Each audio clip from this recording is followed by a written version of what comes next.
Maguindanao del Sur has been placed under a state of calamity due to floods. According to authorities, 19 out of 24 municipalities in the province were flooded.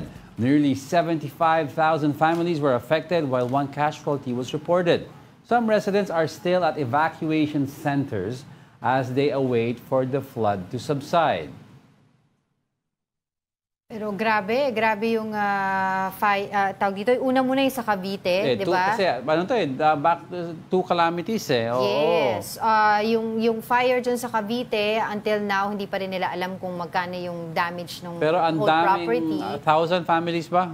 Basta 1,000 plus families affected. 900 families. Yeah, close to 1,000. Pero 3,300 individuals, no? Malaking scope nito is ang gusto natin makita is how will yung Cavite City government or LGU relocate them if ever. Yes. Kasi medyo ang damage ito malaki. It'll take a while to repair or to rehabilitate this area. Paano yung housing nila? Ngayon pa lang sa evacuation centers na kung nasaan sila ay ayaw nga daw nila magstay doon.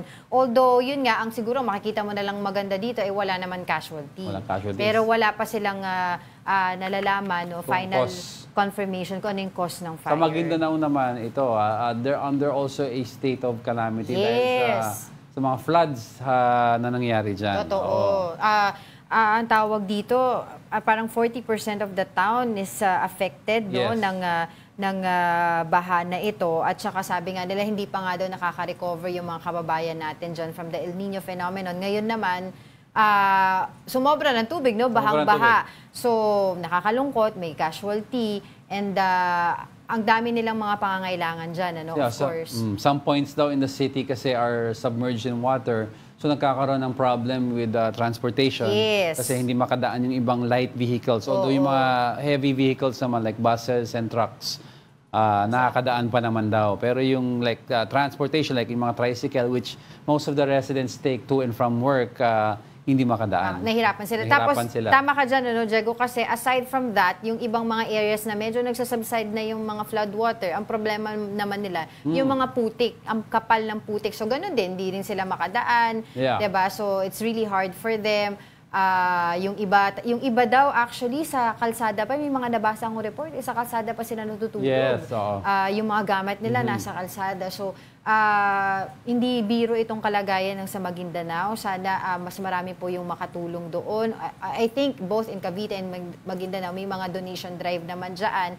But yet, yun nga, nakikita natin na kailangan nila ng mas maraming tulong, mabilis. We should be prepared kasi wala pa yung mga bagyo. Kawawa naman yet sila. You have yung mga floods like this already happening. Parang we're so busy here politically, diba, sa mga issues pang-political dito sa Metro Manila. And yet, itong mga kababayan natin, thousands of our kababayans in Maguindanao, ay kawawa, no? Talagang naghihirap ngayon dahil nga dun sa mga pagbaha dyan. Nakita ko nga kahapon, may viral na photo ang ating presidente tsaka yung kanyang asawa na magde-date daw sila. And a lot of people are saying, sana all, lahat, sweet-sweet sila, etc.